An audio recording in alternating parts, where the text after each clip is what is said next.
നമസ്കാരം. Pakistan army chief general Asim മുനീറിന്റെ ആണവാക്രമണ ഭീഷണിക്ക് പിന്നാലെ മറുപടിയുമായി ഇന്ത്യ. പാകിസ്ഥാൻ എന്ത് നെറികേട് പറഞ്ഞാലും കയ്യും കെട്ടി കേട്ടിരിക്കാൻ ഇന്ത്യയെ കിട്ടില്ല. പാകിസ്ഥാന് മറുപടി ഇന്ത്യ വാക്കുകൾ കൊണ്ടല്ല, ആയുധം കൊണ്ട് തന്നെയാണ് കൊടുക്കാൻ പോകുന്നത്. എന്നാൽ ആദ്യഘട്ടമെന്ന നിലയിൽ ശക്തമായ മുന്നറിയിപ്പാണ് മുഖമടച്ച് പാകിസ്ഥാന് ഇന്ത്യ കൊടുത്തിരിക്കുന്നത്. വിഷയത്തിൽ ഇന്ത്യ പാകിസ്ഥാനെ കടന്നാക്രമിച്ചു. അസീം മുനീറിന്റെ പരാമർശത്തെ രാജ്യം അപലപിച്ചു.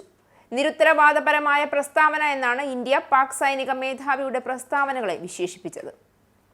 ഇന്ത്യയുമായി തീരുവ വിഷയത്തിൽ അകന്നു നിൽക്കുന്ന US-ൽ നിന്നാണ് മുനീറിന്റെ പ്രകോപനം ഉണ്ടായത് എന്നത് ശ്രദ്ധേയമായ കാര്യമാണ്. അമേരിക്കൻ സന്ദർശന വേളയിൽ പാകിസ്ഥാൻ സൈനിക മേധാവി നടത്തിയതായി റിപ്പോർട്ട് ചെയ്യപ്പെടുന്ന പരാമർശങ്ങളിലേക്ക് ശ്രദ്ധ ആകർഷിക്കപ്പെട്ടിട്ടുണ്ടെന്നും ആണവായുധ ആക്രമണമാണ് പാകിസ്ഥാന്റെ പ്രധാന ലക്ഷ്യമെന്നും വിദേശകാര്യ മന്ത്രാലയം പുറത്തുവിട്ട പ്രസ്താവനയിൽ പറയുന്നു. അസീം മുനീറിന്റെ പരാമർശത്തിന് പിന്നാലെ വിവിധ കോണുകളിൽ നിന്ന് പ്രസ്താവനയ്ക്കെതിരെ വിമർശനം ഉയർന്നു വന്നിരുന്നു. ഒരു രാജ്യത്തിന്റെ ഭരണാധികാരിയും നടത്താൻ പാടില്ലാത്ത അതിനികൃഷ്ടവും പൈശാചികവും ക്രൂരവുമായ പരാമർശമാണ് പാകിസ്ഥാൻ സൈനിക മേധാവി പരസ്യമായി നടത്തിയതെന്ന് പറയാതെ വയ്യ. ഇന്ത്യയിലെ നിരാലംബരായ കുറേയേറെ മനുഷ്യരെ ദയയുടെ ഒരു കണ്ണിക പോലുമില്ലാതെ ഇന്ത്യൻ മണ്ണിൽ കയറി കേവലം സ്വാർത്ഥ ലാഭത്തിന് വേണ്ടി കൊന്നൊടുക്കിയതിനാണ് ഇന്ത്യ തിരിച്ചടിച്ചത്.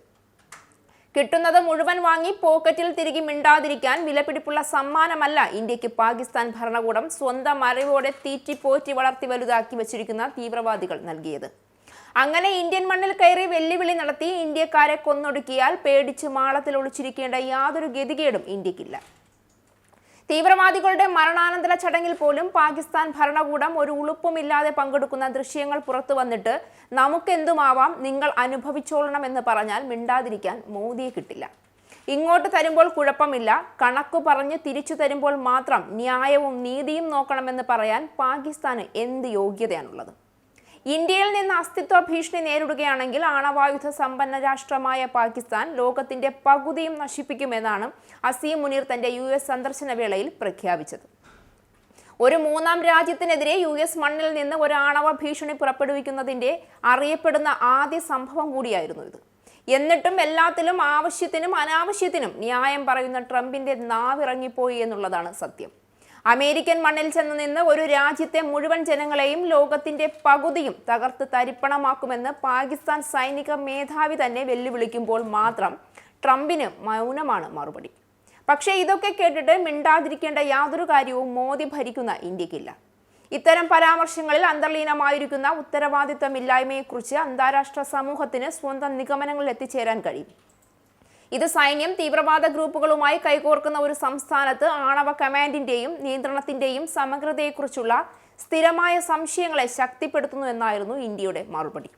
ഒരു സൗഹൃദപരമായ മൂന്നാം രാജ്യത്തിന്റെ മണ്ണിൽ നിന്നാണ് ഈ പരാമർശങ്ങൾ നടത്തിയതെന്നത് ഖേദകരമാണെന്നും ആണവ ഭീഷണിക്ക് വഴങ്ങില്ല എന്നും ഇന്ത്യ ഇതിനകം വ്യക്തമാക്കിയിട്ടുണ്ടെന്നും വിദേശകാര്യ മന്ത്രാലയം കൂട്ടിച്ചേർത്തു.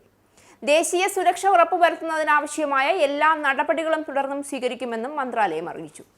പാകിസ്ഥാൻ സൈന്യത്തെ പിന്തുണയ്ക്കുമ്പോഴെല്ലാം അവർ എല്ലായ്പ്പോഴും അവരുടെ തനിനിറം കാണിക്കാറുണ്ടെന്നും ഇന്ത്യൻ സർക്കാർ വൃത്തങ്ങളെ ഉദ്ധരിച്ച് മാധ്യമങ്ങൾ റിപ്പോർട്ട് ചെയ്യുന്നു. പാകിസ്ഥാനിൽ ജനാധിപത്യം നിലവിലില്ല എന്നതിന്റെ സൂചനയാണിതെന്നും പകരം സൈന്യമാണ് രാജ്യത്തെ നിയന്ത്രിക്കുന്നതെന്നും ഇന്ത്യ തുറന്നടിച്ചു. ആണവായുധങ്ങൾ പാകിസ്ഥാനിലെ സർക്കാരിതര സംഘടനകളുടെ കൈകളിലേക്ക് എത്താനുള്ള യഥാർത്ഥ അപകടമുണ്ടെന്നും രാവിലെ പാക് സൈനിക മേധാവിയുടെ പ്രകോപനത്തോട് സർക്കാർ വൃത്തങ്ങൾ പ്രതികരിച്ചിരുന്നു. ആണവായുധങ്ങൾ രാജ്യങ്ങൾ സ്വന്തം രാജ്യത്തിന്റെ സുരക്ഷയ്ക്ക് വേണ്ടി കരുതി വയ്ക്കുമ്പോൾ ലോകം മുഴുവൻ തച്ചുടച്ചു കളയാവുന്ന തരത്തിൽ പ്രഹരശേഷിയുള്ള ആണവായുധം പാകിസ്ഥാൻ വേണമെങ്കിൽ തീവ്രവാദികൾക്ക് ഉപയോഗിക്കാൻ അനുവാദം നൽകാൻ പോലും മടിക്കില്ല എന്നുള്ളതാണ് സത്യം.